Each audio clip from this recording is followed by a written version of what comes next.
Welcome, everyone. I am just looking at the chat, and we have people from Malaysia, Hawaii, Canada, Brooklyn, New York. Hey, I went to Pratt in New York, so welcome, New York. And of course, San Mateo, California, San Carlos. I'm still looking. San Francisco, welcome. Mountain View, welcome. Welcome. I know people are still joining in. Ying, nice to see you. Shubha, Lauren, Amanda, Smita, Lacey, Billy. Hi from Miami. Welcome. Woodside, California. Hi, Renat.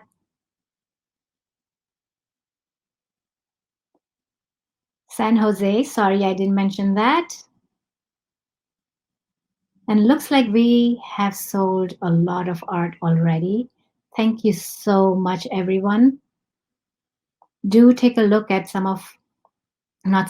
all of our artist art.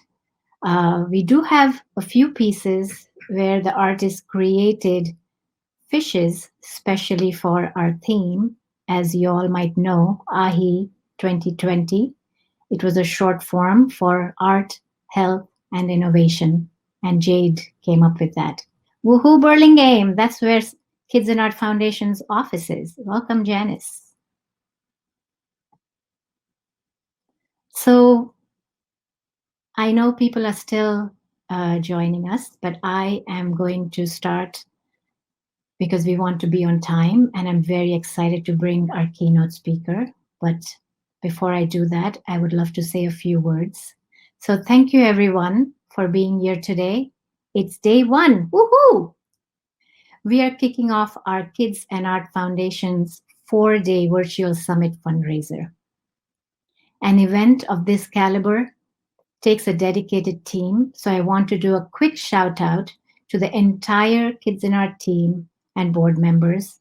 I know you all are amongst the attendees and you can hear me, so thank you very much. I know a lot of our attendees are new to Kids and Art, so I will take a few moments to share the organization with you. Before COVID, we hosted weekly art workshops at Stanford Children's Hospital and UCSF Benioff Children's Hospital, where we created with patients, siblings, caregivers, and hospital staff in the waiting room, infusion rooms, and as needed by the bedside.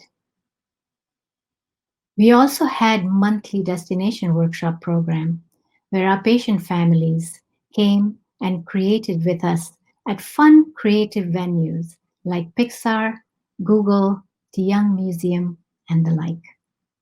We also had a program for young adults, for critical care patients, and for bereaved families, where we paired up the family with one of our artists so that they could create a piece of art that was acting as a lasting legacy.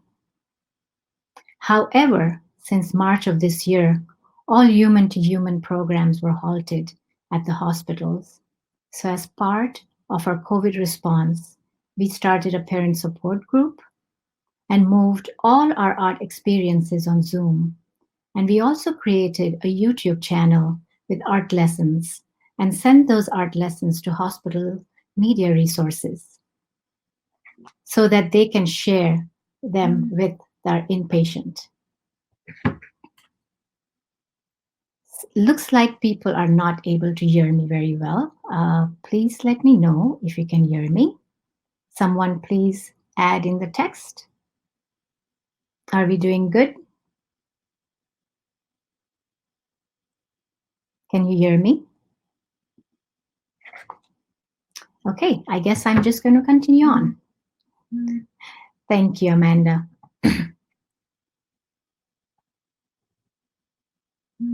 So as I was saying, we moved all our art experiences on Zoom, and we started creating YouTube channel for a hospital inpatient program.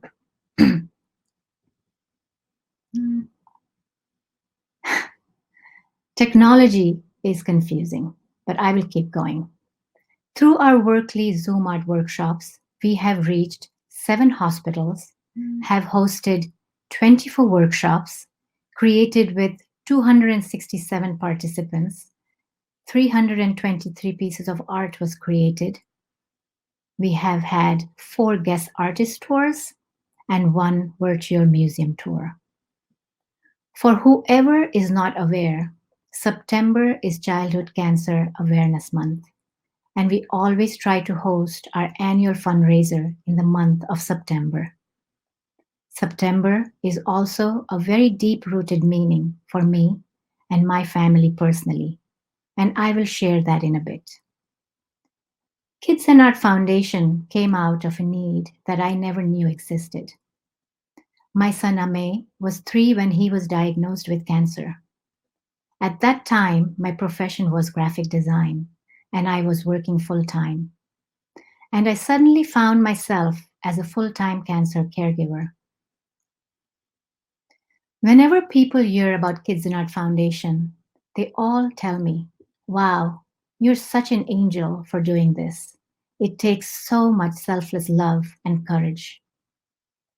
And I really want to say out loud to everyone that I don't think I'm an angel, and I don't think I have that much selfless love and courage. Kids and Art really came into being because of a very selfish need, a selfish need for self preservation and to have control over things I could not control at all. When I was thrown into becoming a cancer caregiver, my patient child, his sibling, my husband, and myself, we lost all control over our life. All control about what will happen tomorrow. If we were to go in for a routine blood test, we had no control that we would come back home. And that if we were in the hospital and we were told that we were only there for 2 days for a chemo that was very benign and had no side effects, we really had no control that that would be the case. Countless times we ended up staying much longer than needed for normal, routine, benign activity that was part of the cancer treating process. So, no, I don't think I'm an angel or that I have all the selfless love and courage. I started doing art in the waiting room and the hospital bed just so that I could distract myself and teach my boys to find a way to be less anxious, to zone out all the things that were new and coming at us at 100 miles an hour, and to zone in what felt nice, picking the colors, putting paint on each other's hands and faces, drawing, scribbling, dancing, creating music, creating stories of fictitious things that felt real and fun and normal. Things that made them feel alive and like children. The word normal is not in the dictionary. Once you're diagnosed with cancer, you're not a normal family. And ever since COVID started, I have been thinking about this. Each and every one of us has been leading that not so normal life.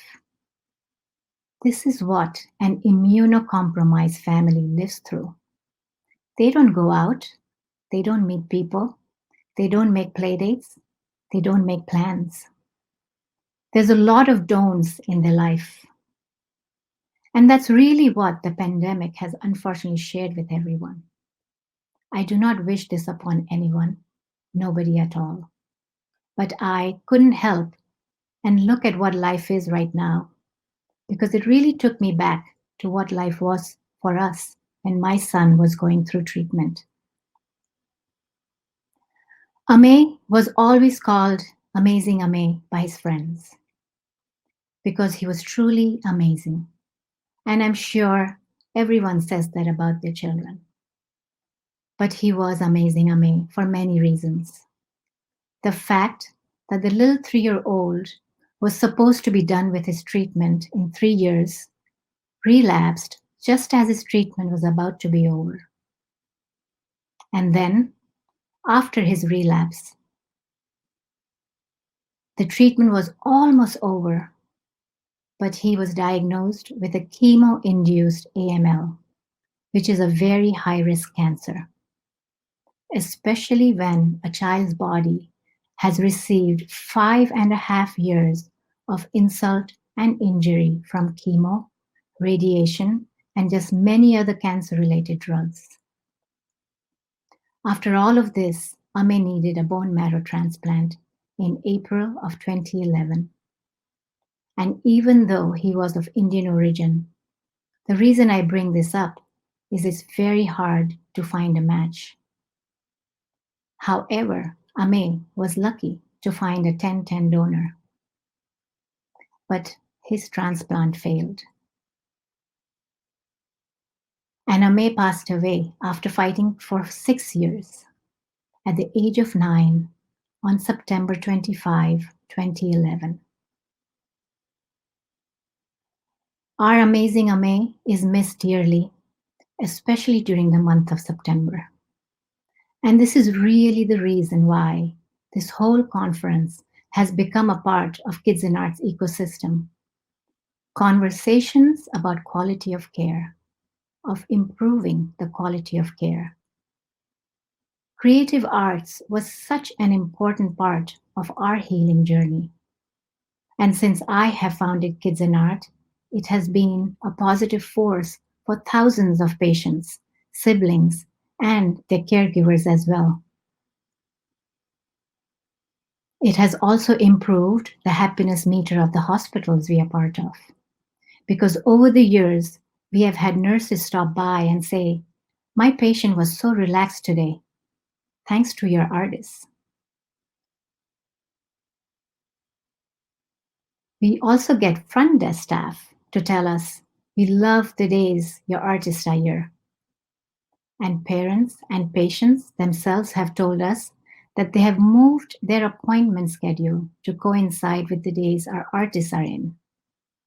However, after this positive reinforcement and knowing that a program is kid tested, mom and nurse approved, after having started the organization in 2008, which means we've been around for 12 years, I'm still amazed that creative arts is still considered a nice to have and not a must have. And so here I am putting this forward.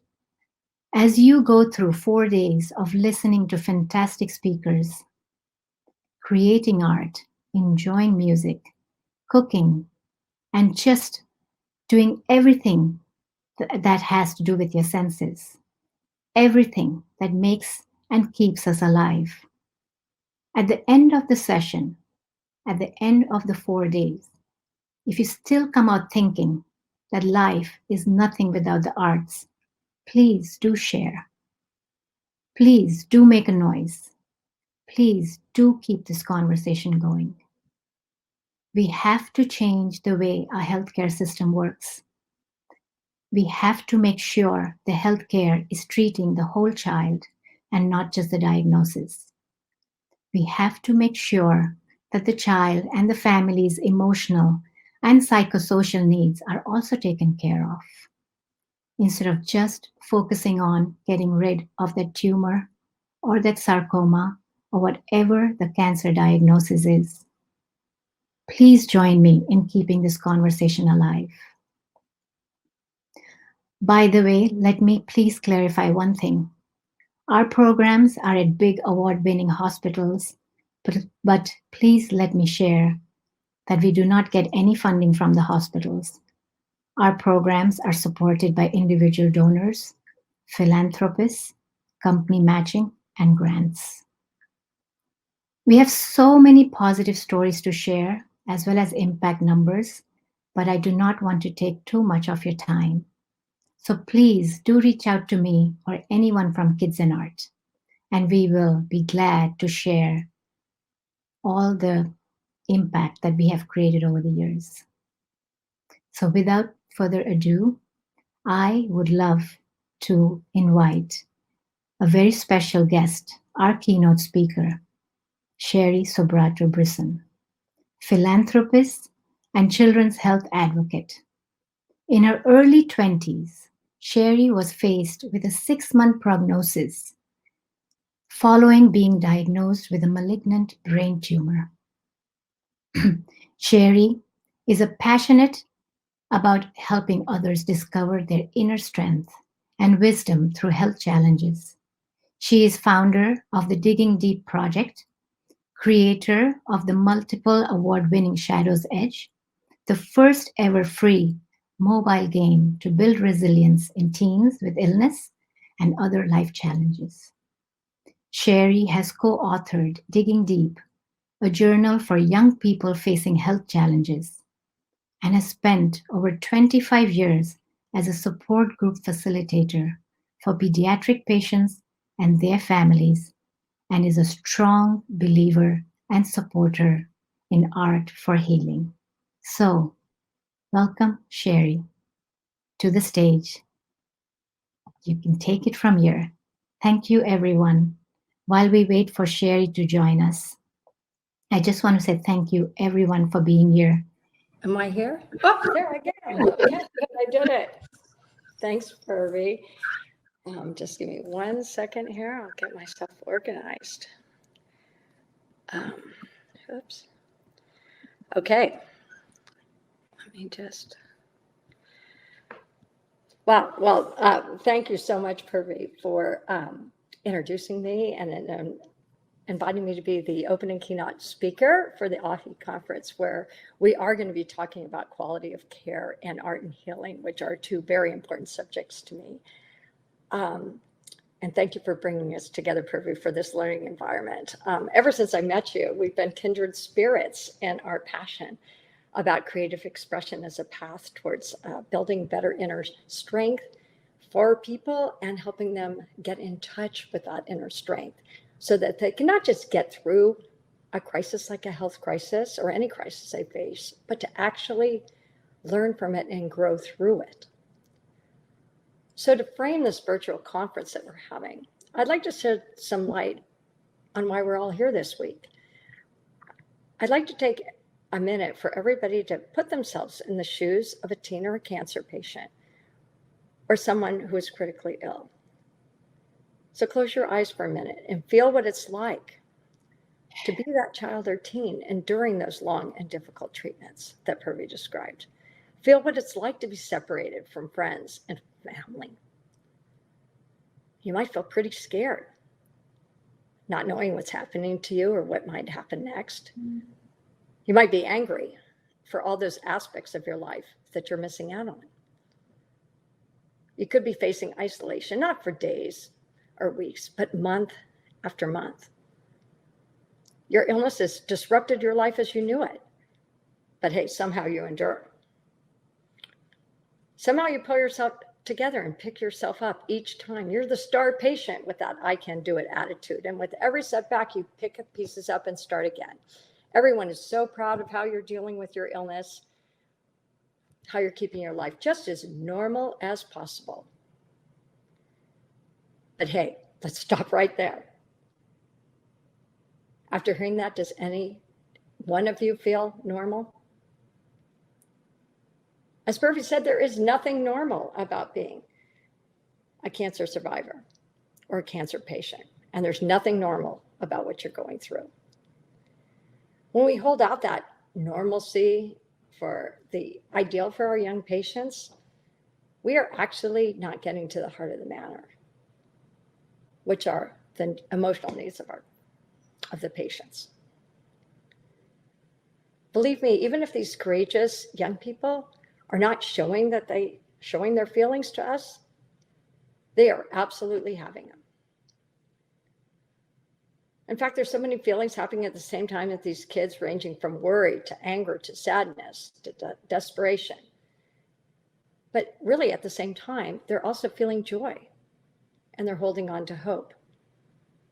The feelings are there and they need to be shared.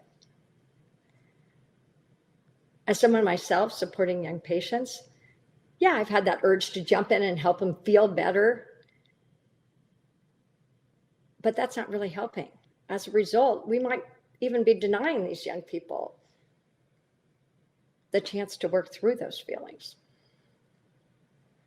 Because it's a process of both acknowledging and accepting one's emotions that is a necessary part of healing emotionally when we're challenged by trauma. When kids' emotions are left unresolved, it puts our young people at risk of feeling alone, misunderstood. It doesn't give them the skills needed to handle future disappointments or trauma. So let me take a minute and tell you about a big data study in social listening, research conducted by Culture Intel. So what's social listening? Well, it's basically being a spy on the web. And this group looked at 14 million actual online conversations without the personal emails attached that were mined from all kinds of different cancer sites and other illness sites and analyzed to see how these young patients, young adults and teens felt when they were talking to each other online with nobody really watching. And what Culture Control found was that a third of the patients expressed uncertainty, such as helplessness, fear, anxiety. And about a third of the patients, desperation. Really, anger, frustration, sadness. When is it going to end? So that's the bad news. 2/3 of people weren't particularly very happy about what was going on. But the good news is the last third of the patients' posts reflected a level of confidence, which to them meant control or empowerment or an appreciation for what they had been through, because maybe they'd made changes in their life that they felt positive about. So not surprisingly, those that posted about uncertainty and desperation showed little to no positive content or affect. Only 4% of the posts deemed to have any sort of positive content whatsoever. That's the depressing part. But here's the good news. Those posts that were classified through this machine learning tool as being confident, 40% contain positive sentiment. Aha, I thought that's it. The lights went on for me. I thought if there was any way that we could support a child and move them from this place of feeling disrupted or uncertain to a place of being more confident and accepting, their mood would go from 4% to 40% positive. Now that's the good news. So I put that as my goal when I was working with these young patients on their journey to wellness, to help them get to that place of personal discovery, or what therapists like to call post-traumatic growth, to use a big fancy word. And that's a significant piece of quality care for patients. For me, is to helping patients realize that their illness is not something that's just happening to them, but it could become part of their story, their personal story, their story of growth, a story that they can be proud of. I'm not suggesting our role is to encourage us to jump from taking young patients from a place of disruption to jumping into growth without them feeling the tough stuff in the middle. I mean, that's a necessary part of it. I'm suggesting that we're there for our patients for the whole length of the journey and let them be where they are. For every person, that journey is different based on who they are as individuals, their past, their coping mechanisms, their environment. And some people are comfortable expressing themselves verbally, yelling and screaming, doing what it takes. And others prefer expressing themselves in a different way. And maybe that's through art or music or writing or drama. The important point is not how somebody chooses to express themselves, but our role in holding a place for this expression to happen. Because when young people are able to express themselves, oops, sorry guys, something's going on with my screen here. Here we go, sorry. So when young people are able to express themselves in whatever form works for them, this allows them to see themselves. And knowing and understanding themselves and what they need helps them be able to express those needs, to put themselves out there to others in a real and honest way. And that's a critical ingredient to getting those emotional needs met. The more we can happen, the more we can support the process to happen in our young patients, the more we're really treating the whole child, aren't we? And the better we are able to, and when we treat the whole child, we're better able to build that resiliency in these young people to overcome their adversities. And whether it's a physical illness like cancer or any challenge, really, if we can provide a space for them to just feel, the better off that child will be in the long run. Our emotional toolkit, that is how we handle and process our feelings, is really built by gaining the confidence in knowing that we can express and manage our feelings. And I think when someone expresses themselves, even if bit by bit, they reclaim a part of that personal power that illness or any other challenge has taken away. And reclaiming this power is what I call emotional empowerment, which leads to emotional healing. So we'll be talking a lot over the next several days about ways we can support patients and families. And here I'd suggest, it might mean holding a place for patients where it's okay not to be okay, where they feel comfortable expressing whatever they need to, even if it means to us as care providers that we might be put in a difficult place where we feel less comfortable. Too often, parents and other adults in a child's life, in their attempt to support the child that they left, they may not give them that chance to express their confusing and sometimes difficult feelings. So I cannot stress enough how important it is to give these young people a chance to do just that. One of the most important things we can do for young people is to create a special place to hold their feelings. And that's what I feel Kids&Art does, as well as my own philanthropy project I'll tell you about. So here's my story. I know firsthand it's not easy to talk about the dark and scary side of illness. I bet you we all know, listening to this conference, that when we need to have the most important conversations in life, they're the most difficult to have. Like most young people with cancer, it was tough for me as a brain tumor patient to even know how I was feeling at the time, let alone how to express those feelings to other people. To me, I thought I needed to stay strong for me, but also for my whole family and my whole network of friends. I had no idea how to reach out to help because I didn't even know what I needed. I didn't have the words to help other people understand. So now I've made it my mission in life, my passion, to help these conversations happen, especially for young people challenged by chronic and serious illness. My many years experiencing facilitating support groups in hospitals taught me that these young people actually want to share what's going on with them. They just need to be given the chance to do so, and in a way that's comfortable to them. First thing, when I was sick, so many things seemed to be, like Purvi said, just happening to me. So I looked for ways that I personally could take charge. And one thing that I realized is I need to get back in touch with that creative spirit that was so important to me as a child, but had somehow gotten squelched out of me as an adult. So let me tell you a story. I had this old shack in the back of my house where I was living, which I transformed into a Caribbean beach bar party shack. Yep, sand floor and everything. Now this place was perfect for entertaining all those new friends I wanted to bring into my life. I had played the guitar, so, oops, sorry guys.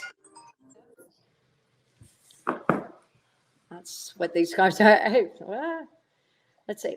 So I played the guitar and I started to write songs and lyrics about my experience. I wasn't even good at the guitar, but hey, it was expressing myself. I brought myself the first gift I'd ever given myself, and that was a real camera. And then I went out and traveled the world and tried to capture the world as I saw it. I developed a talent in decorating and brought color into my own home, and I helped others do the same. And I even started creating art, again, mixed media collage and making cards. I realized that when I was expressing my creativity, again, like Purvi said, I felt the most alive. And working with kids in hospitals over the years, which I've done since I was 16 and old enough to volunteer in a hospital, that has given me endless excuses to express my creativity, whether it's my crazy costumes or elaborate puppet shows or goofy projects I bring to the kids. It allows me to have fun and express myself at the same time as encouraging patients I work with to express themselves. So these young people, they may not be able to describe how the process of being creative helps them, but we'll see in the art that these kids and these young patients do, we can tell that art heals. As a volunteer for Packard Children's Hospital and the National Brain Tumor Foundation and many other children's health organizations, I realized one thing that I found missing in the care of pediatric patients was something simple, a simple tool where these kids and teens could learn and practice expressing themselves. Too often, kids don't even know what they're thinking and feeling, let alone how to express it to others. So I started a philanthropy project called the Digging Deep Project to build these tools and online communities to help kids and teens learn how to put words to their feelings and then connect in a real way, first to themselves, but then to all those people around them. I co-authored a book called Digging Deep, and to capture kids' stories, their thoughts, their dreams, their challenges. And I filled it with art that the kids wrote right on top of. Because I knew staring at a blank white sheet of paper was not a real good way to get kids inspired to spill their guts. And after distributing 35,000 of these copies all over the US, I needed to come up with a more scalable solution to help more young people, a solution that teens and young adults themselves would love and would want to use. So we decided to meet them where they are. See, that's why I had my phone here, guys, on their phone, playing games.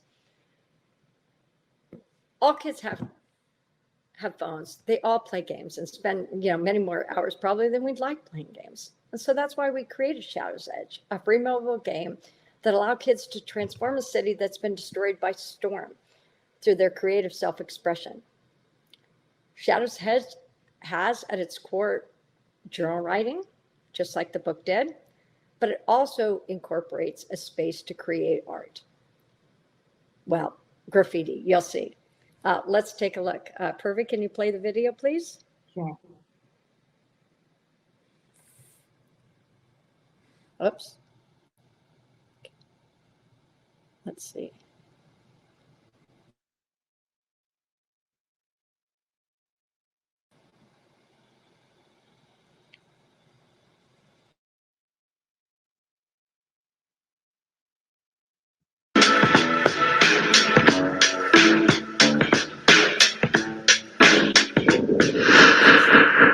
It's been hit, just like we've been hit by this diagnosis, this illness. It makes me think of a black period, a dark period in your life, and you're at the edge of it. You want to get out of it, but you're not there yet. The quest of the player in the game is to bring Shadow's Edge back to life. He does that through journaling and through creative expression. Through the metaphor, really, of a city that's been somehow decimated or destroyed, you have the power to reconstruct it, and reconstruct it, both its beauty but also its meaning. The game is going to ask you some questions so that you can dig deep and understand what's going on inside. Do I really love myself? What do I want my doctors to know about me? And what am I not saying? Shadow's Edge is like a person-centered therapy without the therapist, if you will. It's important to express yourself.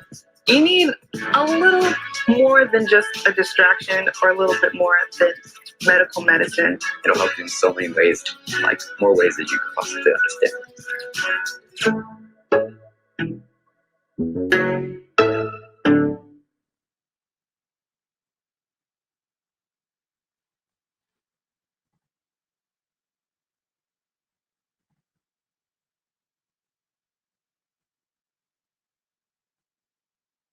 Okay, so we're going to stop here and see if there's any questions at this point from the audience, and I'll tell you more about Shadow's Edge if we have time. Purvi, do you want to let me know if there's any questions? Yes, I'm Or looking. join me on, why don't you just join me on the screen? Because we'll have a conversation afterwards anyway. Is that possible? Yes, Perfect. I think. Jade, help me out. I was close. Okay.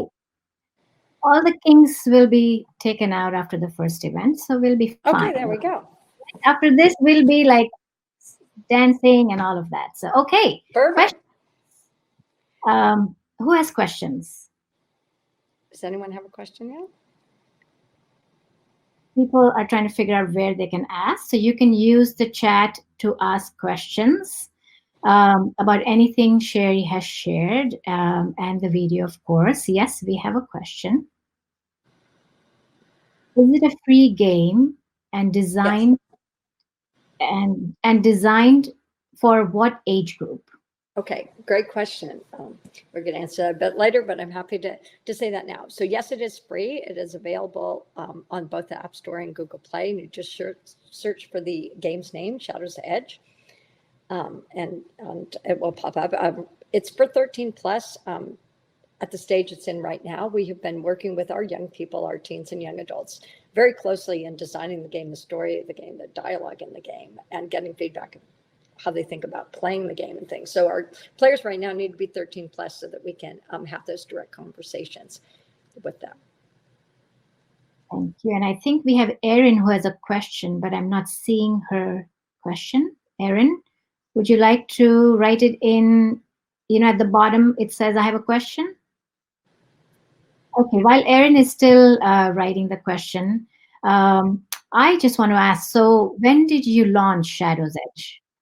So we launched in the end of 2017, our beta version, and it's been evolving since then. We really launched with just a healthcare version, but we ended up getting a lot of feedback from both our players who were contacting us saying, well, maybe I don't really have a physical illness, but I'm in the hospital for emotional reasons, or different parents asking us about that. So we've evolved it, and also for siblings, because we were getting a lot of that as well, Sorry, guys.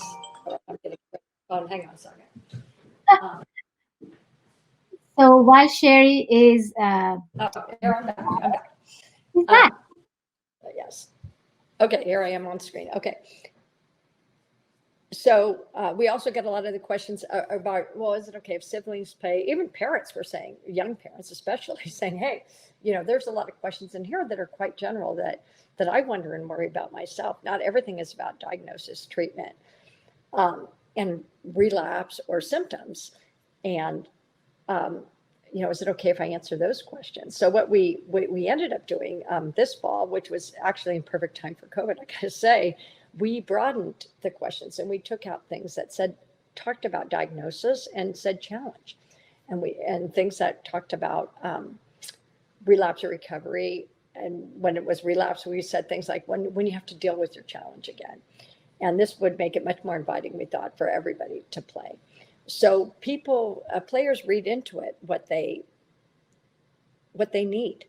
Right. So when they see a word like challenge, they immediately think diagnosis when, in fact, if they've had a diagnosis. So that's where we are with that. And we've had several different versions with incorporating the user feedback that we've had. So I see Erin, I'm just going to read what she has here. Billy Johnston and I are founders of a new foundation called Raps of Bravery. We help children specifically on the oncology unit cope with hospitalization through the implementation and creation of artistic scarves and scarves.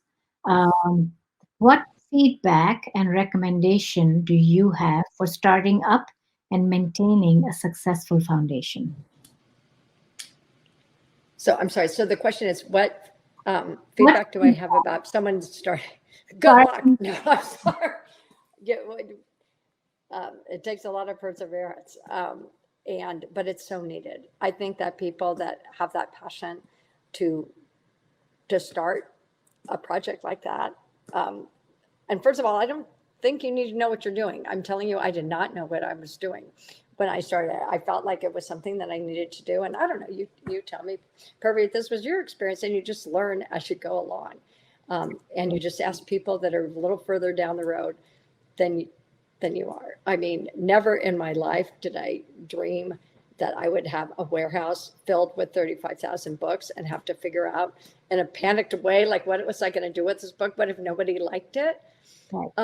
And to print, a book in Hong Kong, and even to lay out the book. We self-published, so we laid out everything. I've never had that in my skill set. You just find people to fill in the gaps. And I started the project under an umbrella organization, Silicon Valley Community Foundation, and they were extremely supportive in all those kind of technical nonprofit things that I needed to do. And now I have I'm a fiscally sponsored project under community initiatives. And that has been very helpful because it comes with lawyers and people to do your accounting and all the things that I did not want to spend my time on, because I really felt like my talent set was really working directly with kids and families. So, so to Aaron and any of you out there, it is possible if you just leap over the edge.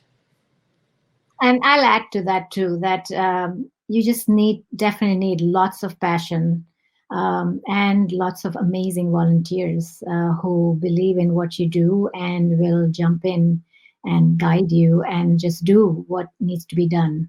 Just fill in those gaps, as you mentioned, right? Right.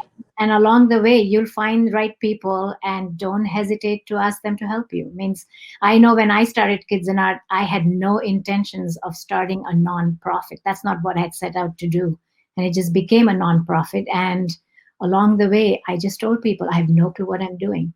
And someone would just jump in and say, sure, I can help you. So, yep, Erin, you can do it for sure. I see another question. What devices do you currently support? Can you repeat the question, please? What devices?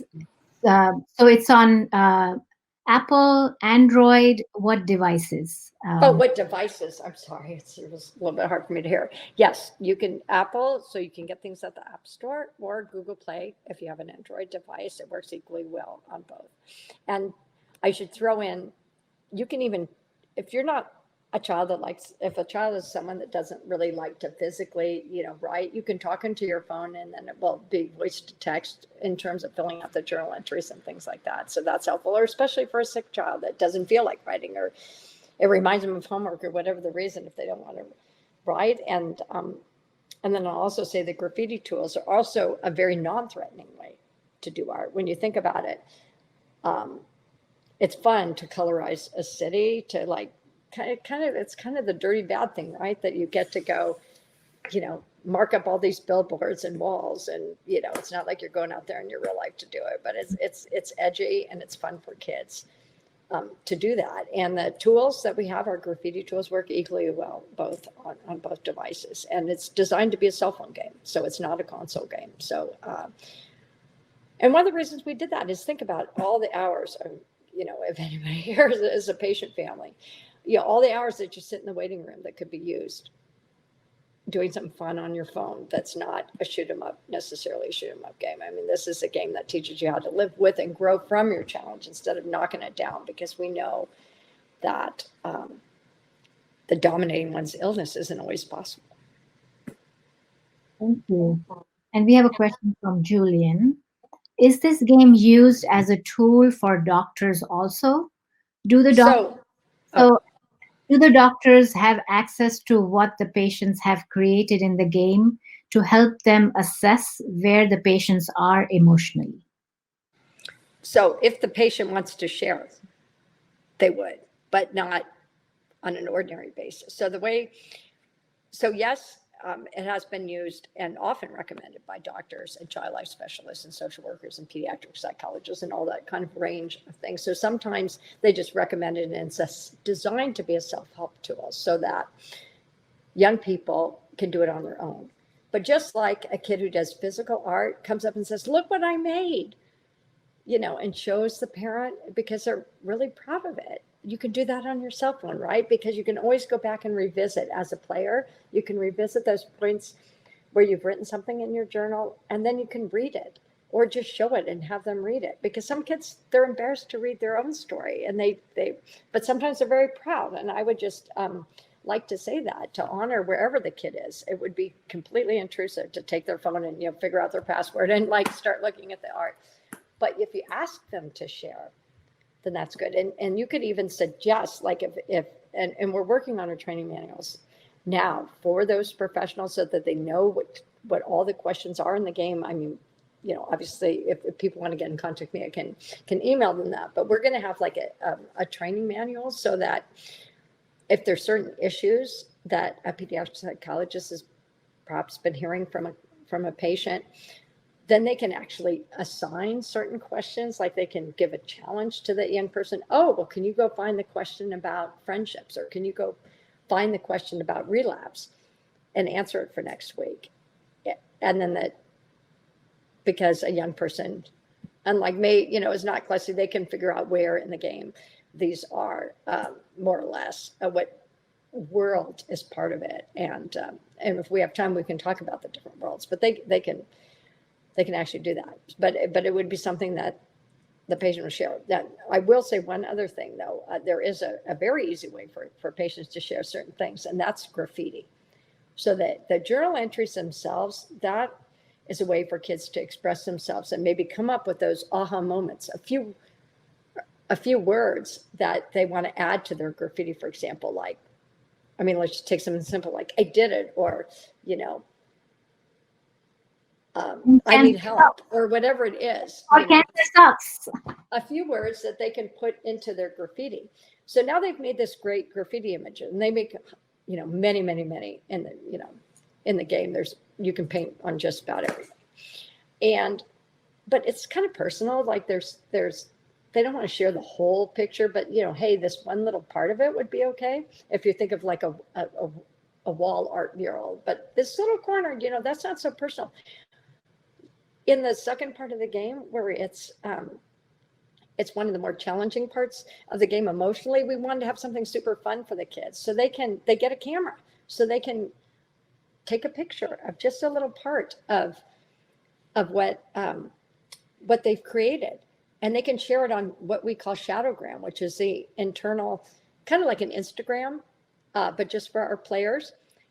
And then other players can come and see what the other players are creating, and also get feedback themselves on their own art if they feel like sharing.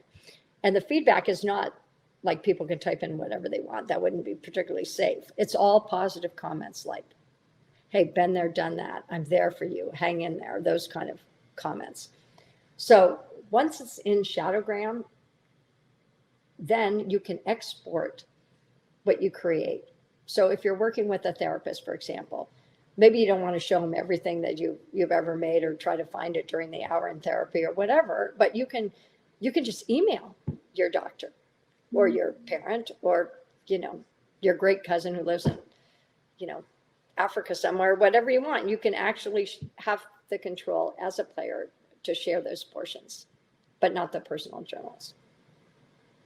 That was a really good question, because I'm sure that's a big part of this process, right? Letting the young, I don't want to call them patients, but they are patients, sort of have control, right, of their life, but then also make something that they're comfortable sharing available to whoever, right? Whether it's a parent or a psychologist or a doctor. So that's a really great feature that you have in there. Thank you. I had the great privilege of being able to say what my dream product looked like from both a patient perspective as well as a counseling psychology professional's perspective. And it was super important that for me that kids could move through the game, not just literally, but however they were feeling. Like we have these 3 stages in the game, which are disruption, disillusionment, and discovery. And some days, and it's not like we go through disruption and then we're like, okay, we're done with that stage. Let's move on to the next stage. I mean, as a mother of somebody who's been through this, and also with a sibling that's been through this, it's not like one day's rosy. It's like every day is different, and you go from disruption to discovery to back to disruption again. Every day is different, and I wanted people to move freely in the game. And I also wanted to give the patients the control to move freely, as well as the patients control what they could share and what they couldn't share. Couldn't share, but that's too personal for them to share. Would you like to share your slides? I know you had shared. Sure, we can quickly. That would be wonderful. Because they're really wonderful, and I would love to see if I can manage to bring it on. Here we go. We're doing good on the tech. Let's do it. First slide. Okay, I don't need. That's the last slide, so let's go back up to the first slide. I am sorry about that. Well, that's okay. I can talk about any of them. So let's just see if we can get them in order. Give me 1 second. There we go. There we go. Those are the characters in the game, everyone. So that's first character is Ty, second character Maisie, and Pax. So Ty, the first character, kind of is don't really know if it's a boy or girl. That's part of the mystery of the game. A little beat up, got some patches on his pants, and kind of a tough stance. And that represents how when we get disrupted in a challenge. You know what?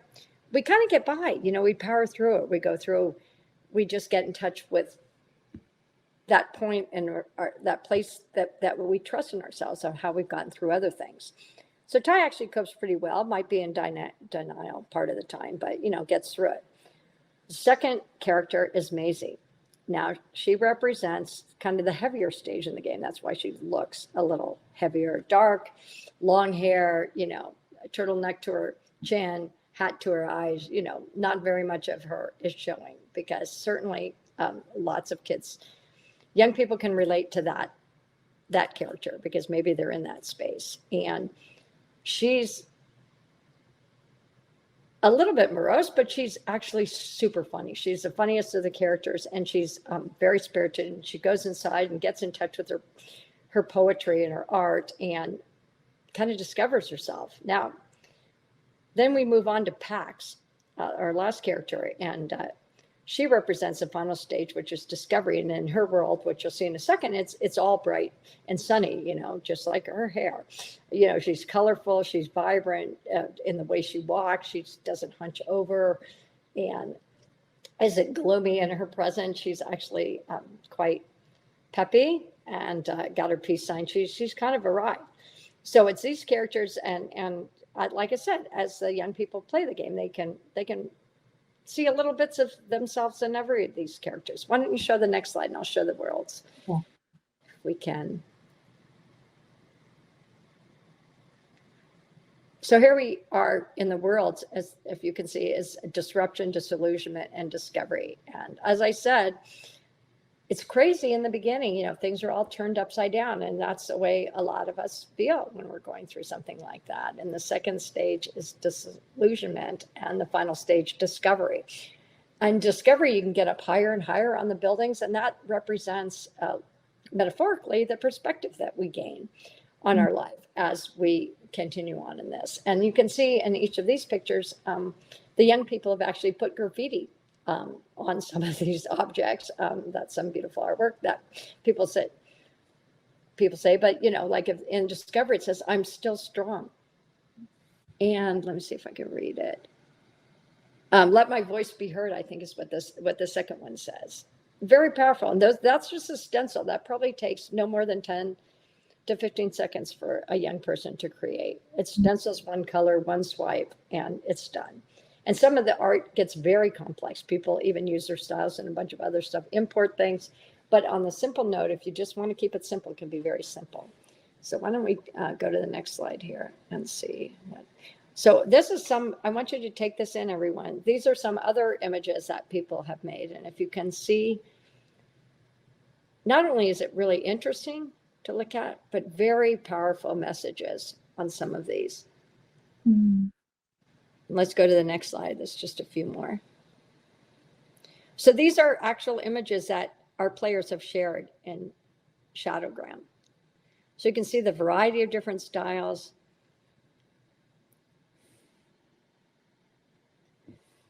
So I'll just read a couple of them, like the one on the lower left. It says, my illness isn't really, or I think it says, my illness is invisible. If you look hard enough, you can see how it has changed my life. That's powerful. I mean, that's really powerful. Then, you know, we get a lot of images like the following two, which is, you're stronger than you feel right now, and I can do it. And just that simple expression. And not all of them are pretty, I have to say. Some of them are, you know, darker. It's like, if you look at the one above, it says, I'm not the only one in the dark. No. Because people start sharing their images that they're making, and they can see from what they see, even if they never even comment on the other people's art, they can feel heard sort of at that heart level that, hey, there's somebody out there like me. I don't know what their situation is. I don't know anything about them, but they have the same feeling as me. So we connect young people on a feelings level. What about the next slide? Can you show the next? So here's just a little bit about the impact that we've achieved. We are in a full-scale study that's taking about 2 years at Lurie Children's Hospital in Chicago. Some of you might have heard of that hospital or even listening in from that hospital. But so we don't have that data back yet, but this data that I'm showing here is just from our beta study that was conducted in-house with the University of Twente. And it shows pretty powerful results, I think, that in a very simple way, that they feel more real after playing, that they feel like they understand themselves and other better. And, you know, flat out, just kind of what Purvi said, hey, we're creative and had fun. And there's something therapeutic just about that. But we've loaded not just like, let's do art and have fun. Not that that's not enough, because that's huge. But we've also buried wisdom, psychological, kind of psychosocial, educational wisdoms in the pigeons that the kids find throughout the city in the game. Everything's a metaphor.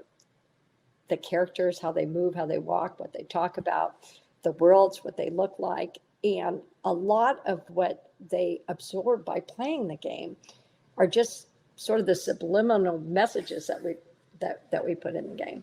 And as they play and as they make the world look more beautiful, because they add the graffiti to the game and physically make the world look more colorful and beautiful, the more they play, we also add the perks. The more they play, and it's all automated, the more they play, the more things we do, like have dust settle. And from the dust grow flowers and things like that. So we turn the lights back on, and we make the weather better, and lots of things. So they can see that as they're working on themselves and as they're healing the world, they're really healing themselves in the process. So I see a few more questions, but we are about done. Okay, can you email them to me? Absolutely. If there's a way that I can answer them, I'd be happy to do that. Email them. Let me quickly see if I can mix both of those, and let's just do it. We have 1 minute. Okay. Are the patients able to collaborate with other patients on artwork? Not yet. Not yet. Great question. We are hoping, we're also in the fundraising mode, but this is not my fundraiser, so I'm not going to talk about that. But yeah, that's a goal of ours, is to have that collaborative space, and not just to create art, but to hold live sessions where young artists can meet and talk to each other in a very gritty, warehousey kind of space. So we're looking forward to that. Thanks for the question. And Purvi, I think we're getting ready to dance, right?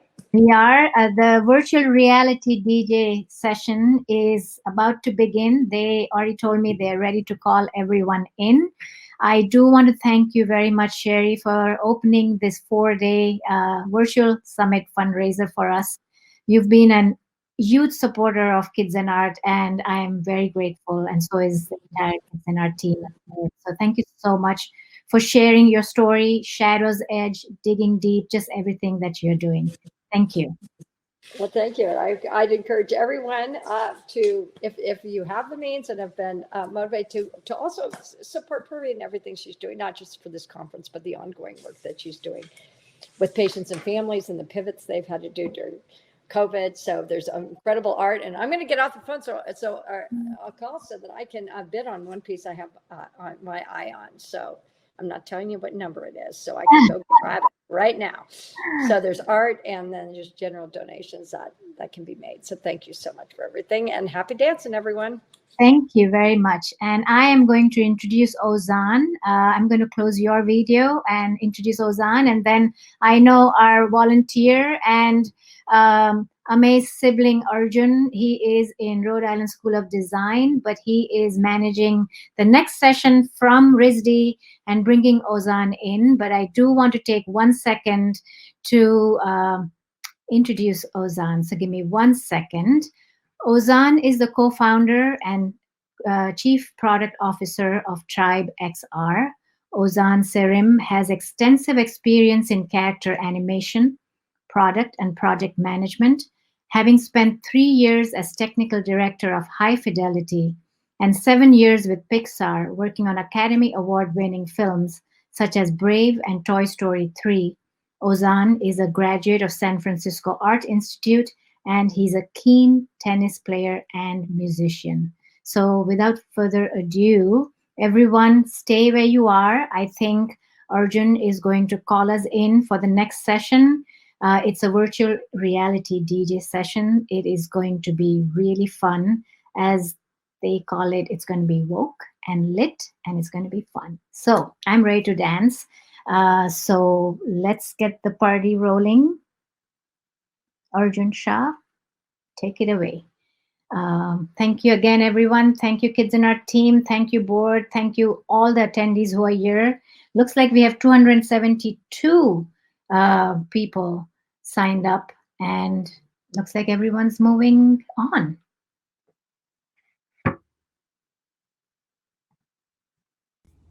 Hello, my name is Caroline Robbins, and I'm Programme Manager with Kids and Art Foundation. I hope you enjoyed the 4-day summit and all the sessions that were available and are still available. I also hope that you might consider donating to Kids and Art and supporting our weekly virtual art workshops for paediatric cancer families. Thank you so much.